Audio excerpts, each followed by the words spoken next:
1400 বছর আগে একজন মানুষ দাঁড়িয়েছিলেন মদিনার মাটিতে। তার চোখে তখন অদৃশ্য এক দৃশ্য, এমন একটি দৃশ্য যা তখনও পৃথিবীতে ঘটেনি, কিন্তু তিনি দেখছিলেন যেন সামনেই ঘটছে। তিনি বললেন, শুধু বললেন না, সতর্ক করলেন। তার কণ্ঠস্বর সেদিন কেঁপে উঠেছিল এক অজানা আশঙ্কায়। তিনি বললেন, ফোরাত নদী শীঘ্রই এক সোনার পাহাড় উন্মোচন করবে। যে সেখানে উপস্থিত থাকবে সে যেন সেই সোনা থেকে কিছু না নেয়।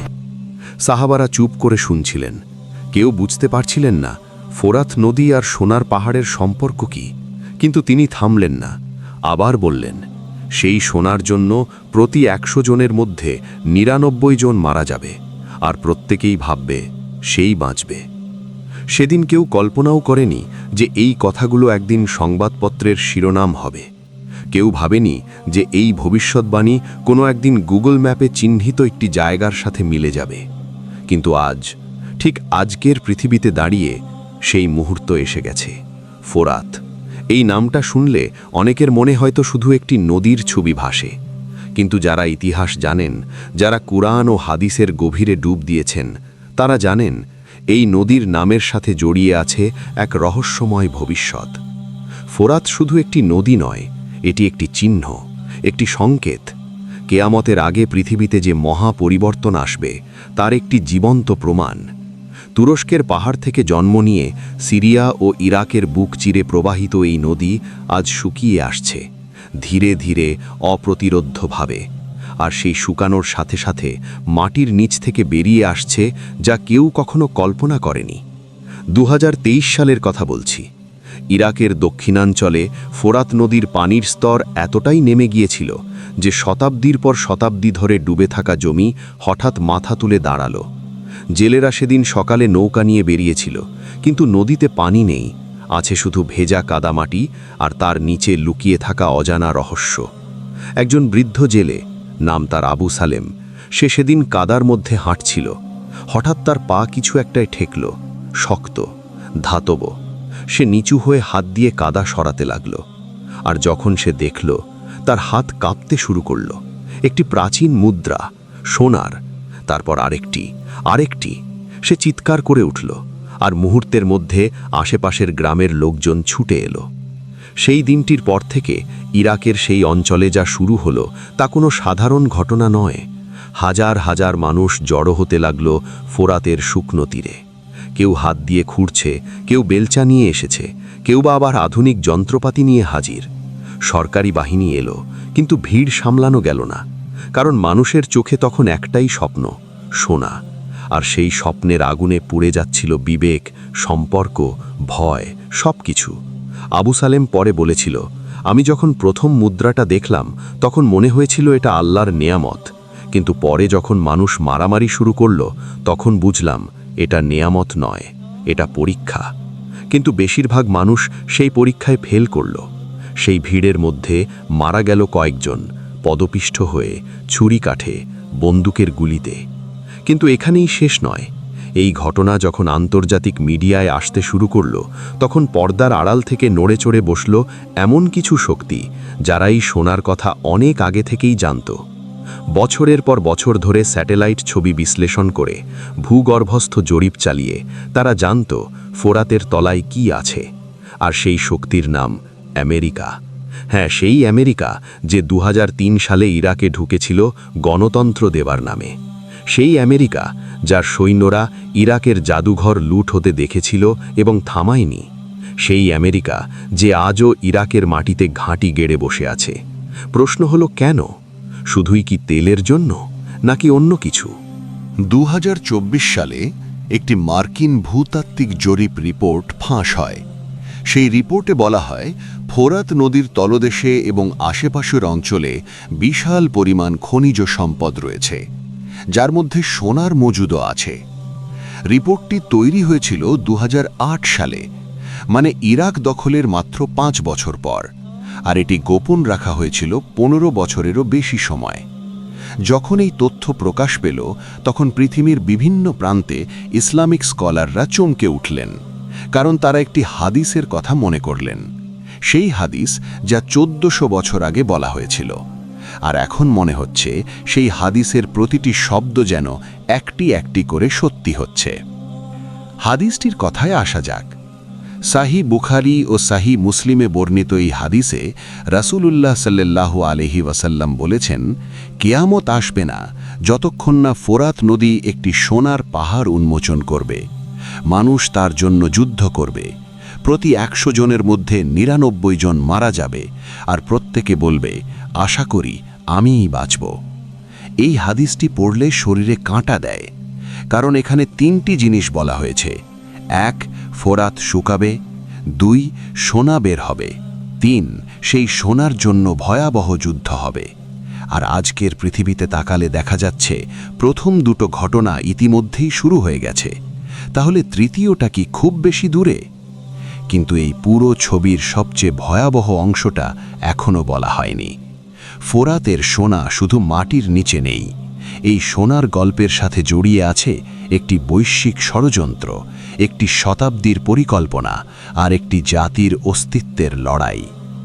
আমেরিকা কেন সত্যি ইরাকে গিয়েছিল সেই উত্তর খুঁজতে গিয়ে যা বের হয়ে আসছে তা শুনলে হয়তো আপনি বিশ্বাসই করতে পারবেন না।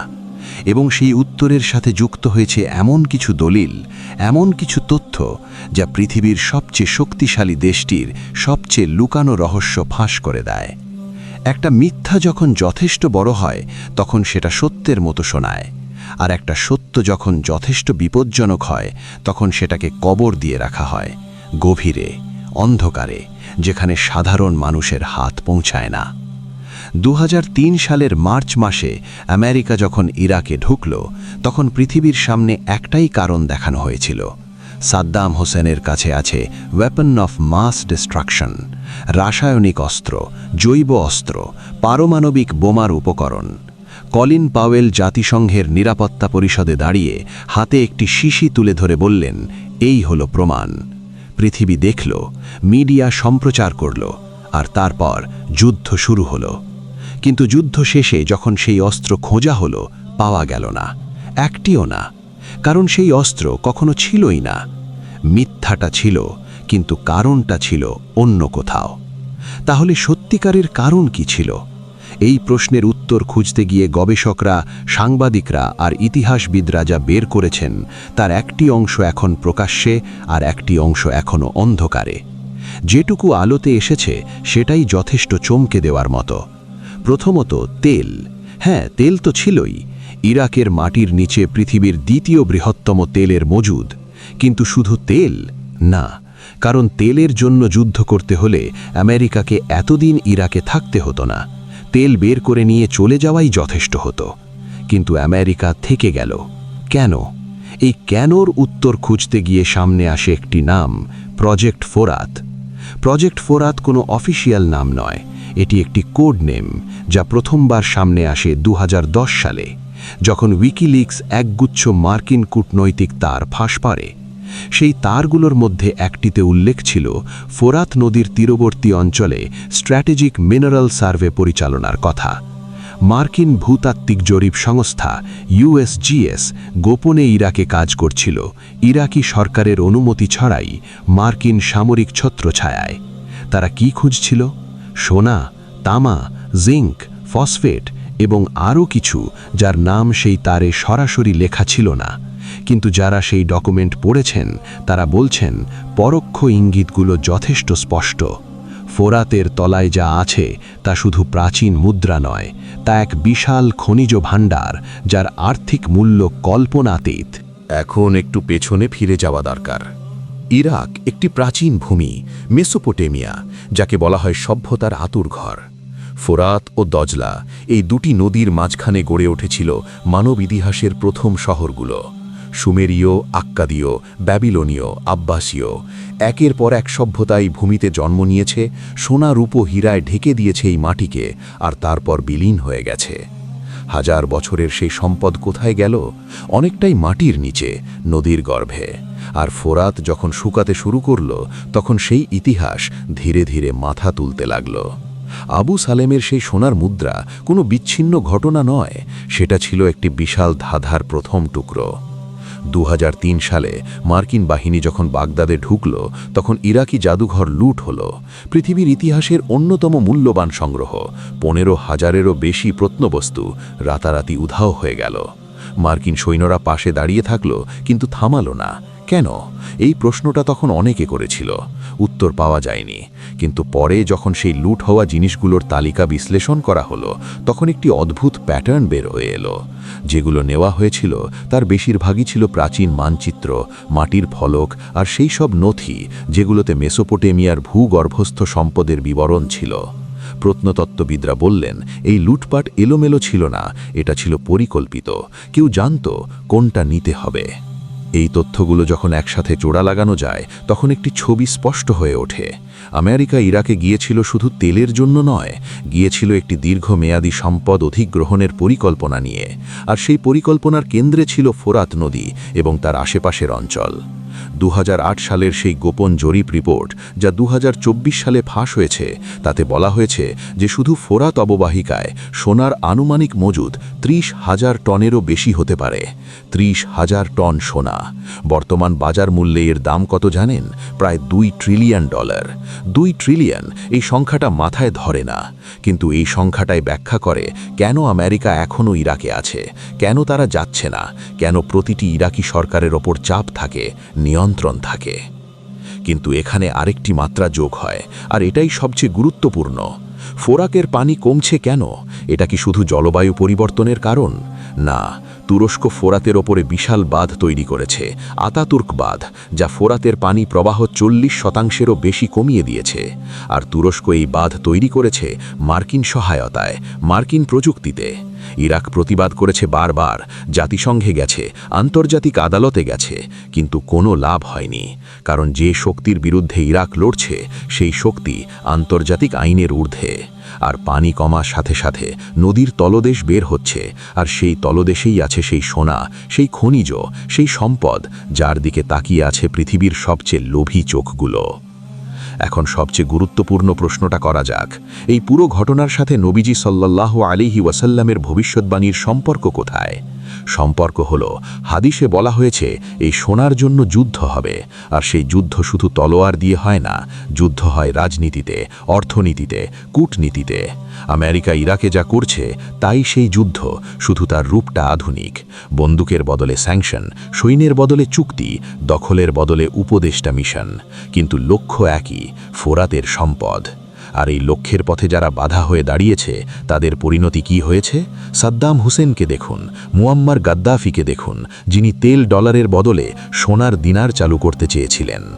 আর এই মুহূর্তে ইরাকের মাটিতে এমন কিছু ঘটছে যা সংবাদ মাধ্যমে আসছে না। ফোরাতের তীরে রাতের অন্ধকারে চলছে গোপন খনন কার্য। স্থানীয় জেলেরা বলছেন বিদেশি মুখের মানুষেরা আসছে, মাপ যোগ করছে, মাটি পরীক্ষা করছে আর চলে যাচ্ছে। কোনো পরিচয় নেই, কোনো ব্যাখ্যা নেই। ইরাকি সরকারের একজন কর্মকর্তা, যিনি নাম প্রকাশ করতে চাননি, বলেছেন আমরা জানি কি হচ্ছে, কিন্তু আমরা কিছু করতে পারছি না, কারণ যারা এটা করছে তারা আমাদের চেয়ে শক্তিশালী। এই একটি বাক্যে পুরো ইরাকের অসহায়তা। কিন্তু এই অসহায়ত্বের মাঝেও একটি বিষয় আশ্চর্যজনক, আর তা হলো নবীজি সাল্লাল্লাহু আলাইহি ওয়াসাল্লাম এই পরিস্থিতির কথা 1400 বছর আগেই বলে গেছেন।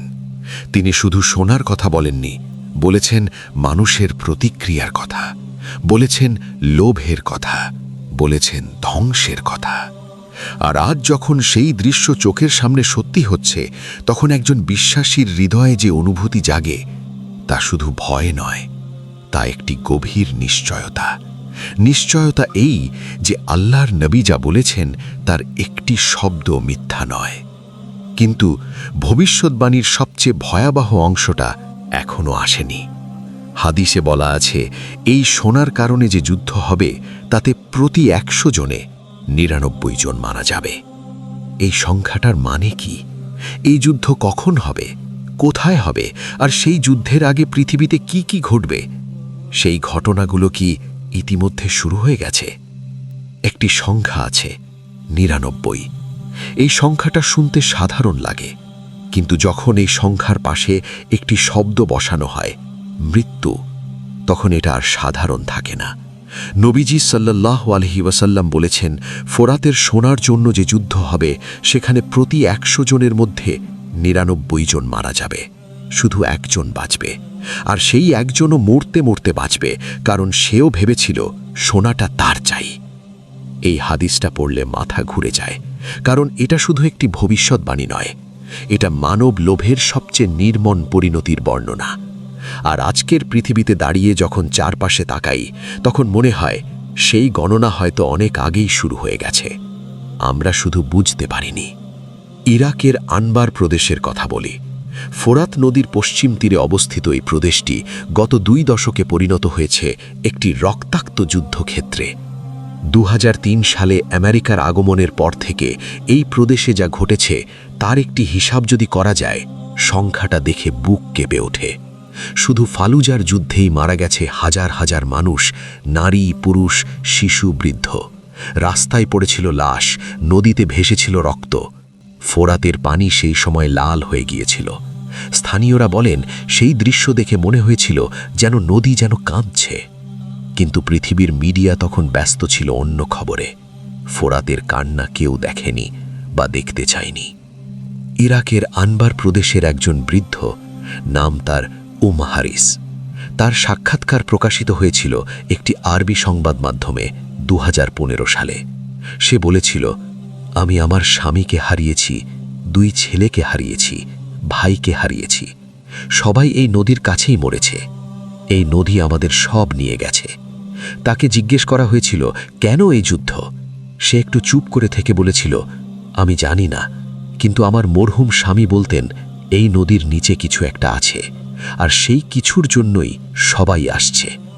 একজন নিরক্ষর বৃদ্ধ মহিলা, তিনি যা বুঝতে পেরেছিলেন, বিশ্বের রাজধানীতে বসে থাকা নেতারা তা বুঝতে চাননি, অথবা বুঝেছিলেন কিন্তু স্বীকার করেননি। এখন আইএসের কথা বলা দরকার। 2014 সালে যখন আইএস হঠাৎ করে ইরাকের বিশাল একটি অংশ দখল করে নিল, তখন পৃথিবী অবাক হয়ে গিয়েছিল। এত দ্রুত, এত সহজে একটি সন্ত্রাসী সংগঠন কিভাবে এত বড় ভূখণ্ড দখল করতে পারল? মার্কিন প্রশিক্ষিত ইরাকি সেনাবাহিনী কোথায় গেল? কিন্তু সবচেয়ে গুরুত্বপূর্ণ প্রশ্নটা হল, আইএস কোন এলাকাগুলো দখল করেছিল? মৌসুল, ফালুজা, রামাদি, তিকরিত এবং ফোরাত নদীর তীর বরাবর একটি বিশাল অঞ্চল। ঠিক সেই এলাকাগুলো যেখানে মার্কিন ভূতাত্ত্বিক জরিপে সম্পদের সবচেয়ে বড় মজুদের কথা বলা হয়েছিল। কাকতালীয় হয়তো, কিন্তু ইতিহাসে বেশিরভাগ কাকতালীয়ই আসলে পরিকল্পিত।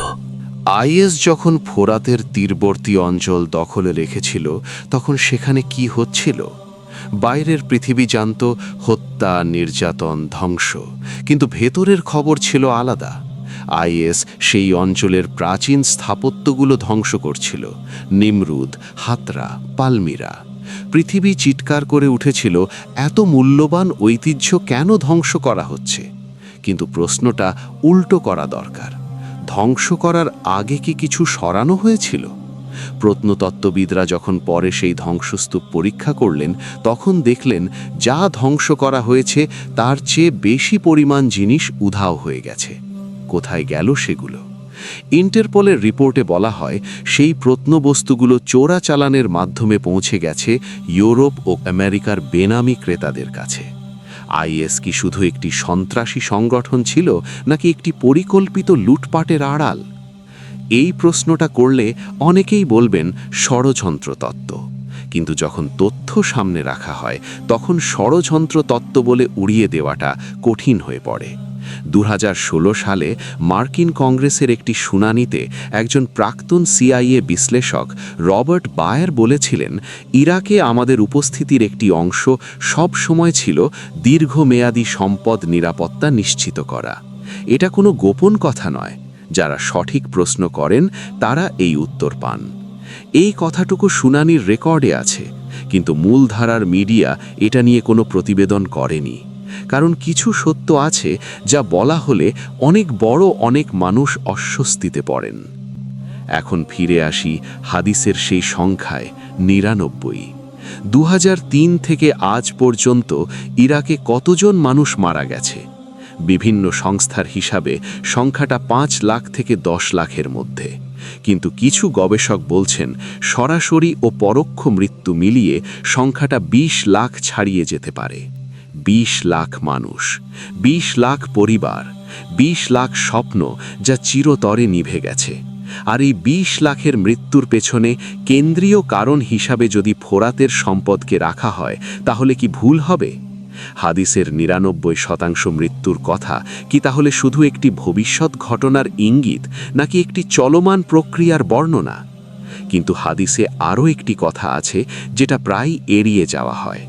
নবীজি সাল্লাল্লাহু আলাইহি ওয়াসাল্লাম বলেছেন যে সেই সময় উপস্থিত থাকবে সে যেন সেই সোনা থেকে কিছু না নেয়। এই নির্দেশটা কেন? কারণ সেই সোনা স্পর্শ করলেই মানুষ সেই ধ্বংসের অংশ হয়ে যাবে। লোভ একবার যখন হৃদয়ে ঢোকে, তখন সে মানুষকে মানুষ রাখে না। আবু সালেম সেই বৃদ্ধ জেলে প্রথম মুদ্রাটা পেয়েছিল, তারপর গ্রামে ফিরে যেতে চেয়েছিল, কিন্তু পারেনি। কারণ সে যখন গ্রামে পৌঁছল, তখন খবর ছড়িয়ে পড়েছিল তার নিজের প্রতিবেশী, যার সাথে সে 20 বছর ধরে মাছ ধরেছে, সেই রাতেই তার ঘরে এসেছিল মুদ্রাটা চাইতে। না পেয়ে মারামারি করেছিল। সেই রাতে আবু সালেম বুঝেছিল সোনা পাওয়া মানে সুখ পাওয়া নয়, সোনা পাওয়া মানে বিপদের দরজা খোলা। আর এই বিপদের দরজা এখন শুধু ইরাকে নয়, খুলছে পুরো মধ্যপ্রাচ্যে। সিরিয়ায় যে যুদ্ধ চলছে তার একটি বড় কারণ ফোরাতের উপনদীগুলোর নিয়ন্ত্রণ। ইউফ্রেটিস নদীর সিরিয়ার অংশে আমেরিকা সমর্থিত কুর্দি বাহিনী এখনও অবস্থান করছে, সরাসরি মার্কিন মাসরিক ঘাঁটির পাশে। সেই এলাকায় তেলের কূপ আছে, কিন্তু শুধু তেল নয়, আছে আরও কিছু। স্থানীয় সিরীয়রা বলছেন রাতে অপরিচিত লোকজন আসে, খোঁড়াখড়ি করে, ভোরের আগেই চলে যায়। কেউ প্রশ্ন করলে উত্তর নেই, শুধু বন্দুকের নল। এই দৃশ্য কি সেই হাদিসের ছায়া নয়, যেখানে বলা হয়েছিল মানুষ সেই সোনার জন্য লড়বে, মরবে, আর তবুও থামবে না? এখন একটা প্রশ্ন সামনে আসে, এই পুরো পরিস্থিতিতে মুসলিম উম্মার কি করার আছে? হাদিসে তো বলাই আছে যে সেই সময় থাকবে সে যেন সরে যায়। কিন্তু সরে যাওয়া কি সম্ভব? যখন যুদ্ধ আসে তখন কি মানুষ সরতে পারে? ইরাকের মানুষ পেরেছে? সিরিয়ার মানুষ পেরেছে? তারা পারেনি, কারণ যুদ্ধ তাদের কাছে এসেছে, তারা যুদ্ধের কাছে যায়নি। আর এটাই সবচেয়ে ভয়াবহ বাস্তবতা। হাদিসের সতর্কবার্তা ব্যক্তিগত লোভ থেকে বাঁচার জন্য, কিন্তু যখন পুরো ব্যবস্থাটাই লোভের ওপর দাঁড়িয়ে থাকে, তখন ব্যক্তির পক্ষে বাঁচা কতটা সম্ভব? এই প্রশ্নটা ঘুমাতে দেয় না। কিন্তু ঘুম যাওয়ার আগে আরও একটি তথ্য দেওয়া দরকার। 2025 সালের শুরুতে ইরাকি পার্লামেন্টে একটি বিল উঠেছিল ফোরাত নদীর তীরবর্তী অঞ্চলে বিদেশি খনি কোম্পানিগুলোকে খনন লাইসেন্স দেওয়ার বিষয়ে। বিলটি পাশ হয়নি, কারণ রাস্তায় নেমেছিল হাজার হাজার মানুষ। তারা বলেছিল এই মাটি আমাদের, এই নদী আমাদের, এই সম্পদ আমাদের। কিন্তু সেই প্রতিবাদের 3 দিন পর বিলটির পক্ষে সবচেয়ে জোরালো বিরোধিতাকারী সংসদ সদস্য আহমদ আল রাশিদি রহস্যজনকভাবে নিহত হলেন গাড়ি বিস্ফোরণে। তদন্ত হয়েছে, কিন্তু কোনো ফলাফল আসেনি, কারণ এই ধরনের তদন্তের ফলাফল কখনো আসে না। আল রাশিদির মৃত্যুর পর পার্লামেন্টে আর কেউ জোরালো বিরোধিতা করেনি। বিলটি পুনরায় উত্থাপনের অপেক্ষায় আছে, আর যখন উঠবে তখন কেউ বাধা দেওয়ার সাহস পাবে কিনা তা নিয়ে সন্দেহ আছে। ফোরাতের সোনার পথ ধীরে ধীরে পরিষ্কার হচ্ছে, আর সেই পথ পরিষ্কার করতে গিয়ে যারা বাধা হয়ে দাঁড়াচ্ছে তারা একে একে সরে যাচ্ছে, কেউ স্বেচ্ছায়, কেউ বাধ্য হয়ে, কেউ চিরতরে। হাদিসের সেই 99 সংখ্যাটা এখন আর দূরের কথা মনে হয় না, মনে হয় গণনাটা চলছে নীরবে, নিষ্ঠুরভাবে, থামার কোনো লক্ষণ নেই। আর এই গণনার শেষে কি আসবে সেই প্রশ্নের উত্তর লুকিয়ে আছে আরও গভীরে, কারণ ফোরাতের সোনার গল্প এখনও শেষ হয়নি, বরং সবচেয়ে বড় অধ্যায়টা এখনও শুরু হয়নি। এবং সেই অধ্যায়ের নাম ইমাম মাহদি, দাজ্জাল আর কেয়ামতের আগের শেষ যুদ্ধ।